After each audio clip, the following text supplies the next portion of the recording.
ओम मित्रों, आत्म साक्षात्कार या आत्मज्ञान, जिसे इंग्लिश में सेल्फ रियलाइजेशन कहते हैं, यह अध्यात्म की ऊंची स्थिति है।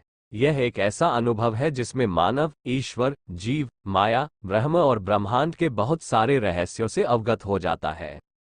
हजारों अश्वमेध यज्ञ करने से जितना पुण्य प्राप्त होता है, उतना ही पुण्य एक आत्म साक्षात्कारी व्यक्ति को प्राप्त होता है। इसमें अद्भुत आनंद की प्राप्ति होती है, जिसका वर्णन नहीं किया जा सकता। और यही ईश्वर दर्शन भी है। ईश्वर दर्शन से अमोघ फल की प्राप्ति होती ही है, ये तो आप सब जानते ही होंगे। कुंडलिनी शक्ति जागृत हो जाती है। मानव में कुंडलिनी ही है जो मानव को और जीवों से विशिष्ट बनाती है। यह एक ऐसा ईश्वरीय खजाना है जिसमें 7 ताले लगे हुए हैं। वस्तुतः जब कुंडलिनी शक्ति जागृत होती है तो मानव शरीर के अंदर ही समुद्र मंथन का दृश्य दिखता है, और कुंडलिनी शक्ति नाभि चक्र से नाग की तरह फूंफकार मारती हुई ऊपर की तरफ उठती है, जिसे देख साधक भयभीत हो जाते हैं। लेकिन ईश्वरीय व्यवस्था से अनाहत चक्र से आत्मा शक्ति आगे बढ़कर उस कुंडलिनी शक्ति के वेग को अपने में मिलाकर शांत कर देता है।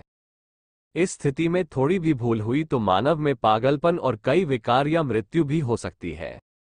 मित्रों, मेरे जीवन में यह अनुभव कैसे हुए, किस स्थिति में हुए और इसमें मेरा क्या रोल था, ये सब मैं आपके साथ यथावत ईमानदारी के साथ बिना किसी बनावट के साथ सरल भाषा में साझा करना चाहता हूं, जिसे जानकर आत्मा ज्ञान प्राप्त करने के जिज्ञासु लोगों को मार्गदर्शन मिलेगा।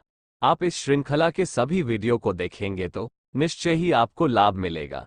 इसे आप मेरी आध्यात्मिक आत्मकथा भी समझ सकते हैं। मित्रों, शास्त्रों और ज्ञानियों का कहना है कि यह नियम पालो, ऐसा करो, ऐसा मत करो, ये शास्त्र पढ़ो, तब आपको आत्मा ज्ञान होगा।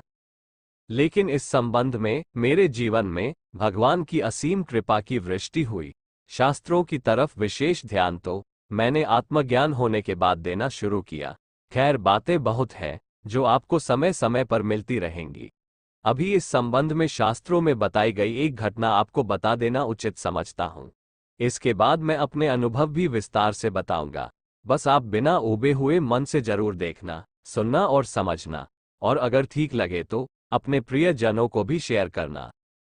मित्रों, यह अवसर ईश्वर की कृपा से ही सैकड़ों जन्मों के किए गए पुण्यों से ही प्राप्त होता है। नहीं तो लाखों लोग कठिन तपस्या में लगे हुए हैं, लेकिन आत्मा ज्ञान नहीं हो पाया।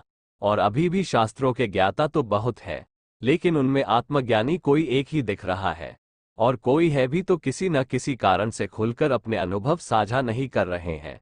मेरा अनुभव ऐसा है कि आत्मज्ञान के लिए भगवान की भक्ति से भरा एक शुद्ध और निर्मल हृदय के अतिरिक्त और किसी तथ्य की इतनी महत्वपूर्ण आवश्यकता नहीं है। तो मित्रों, श्रीमद् भागवत महापुराण में मुनीश्वर नारद जी के पूर्व जन्म के बारे में कहा गया है कि इस सृष्टि के पहले के सृष्टि में नारद की माता बहुत ही निर्धन और बेसहारा थी, और पति के स्वर्गवास के बाद ऋषियों की सेवा करती थी। इसी से उनका और बालक नारद का पालन पोषण होता था। तब नारद मुनि 9 या 10 वर्ष के थे। एक दिन अचानक नाग दंश के कारण उनकी माता का देहांत हो गया। अब नारद अन्य से जंगलों में घूमते रहते थे, कभी साधुओं की सेवा कर लेते तो कभी अकेले में भटकते रहते थे। तब उन्हें इस जगत के निर्माता से मिलने का तीव्र मन हुआ और काफी बेचैनी से अति कातर भाव से पुकारने लगे। तब उनके अंदर ही थोड़ी देर के लिए भगवान प्रकट हुए। उतने ही समय में उन्हें भगवान के स्वरूप का अनुभव हुआ और अति आनंद का भी अनुभव हुआ, जिसके सामने ब्रह्मांड का कोई भी सुख फीका था। लेकिन वह ज्यादा समय तक नहीं रुक पाया। उन्हें उसी आनंद की कामना और तीव्र हो गई और अधिक व्यथित और कातर भाव से विलाप करने लगे। उनकी व्यथा देख भगवान प्रकट हुए और कहा कि इस जन्म में मेरा और तुम्हारा इतना ही संबंध था। अब अगली सृष्टि में तुम मेरे परम भक्त बनोगे और तीनों लोकों में मेरी भक्ति का प्रचार करोगे। तो इस सृष्टि में मुनीश्वर नारद भगवान नारायण की भक्ति और सानिध्य के साथ ब्रह्मा जी के मानस पुत्र के रूप में प्रकट हुए। मित्रों, इस घटना से भी यह सिद्ध होता है कि आत्मा ज्ञान या ईश्वर दर्शन, क्योंकि ईश्वर कहीं और नहीं बल्कि आत्मा स्वरूप से ही हम सब में विराजमान है, के लिए बहुत से नियमों और तपस्या से कहीं अधिक भक्ति से भरा शुद्ध और निर्मल हृदय की जरूरत है। मित्रों, अगली वीडियो में मैं अपने आध्यात्मिक यात्रा की आत्मकथा में खुलकर हर एक अच्छे बुरे अनुभवों को साझा करूंगा। आप बस इसे देखते, सुनते और समझते रहिए, और अगली वीडियो आप तक सबसे पहले पहुंचे। इसके लिए इस चैनल को सब्सक्राइब कर बेल आइकॉन प्रेस कर ऑल सेलेक्ट जरूर कर लीजिए। धन्यवाद।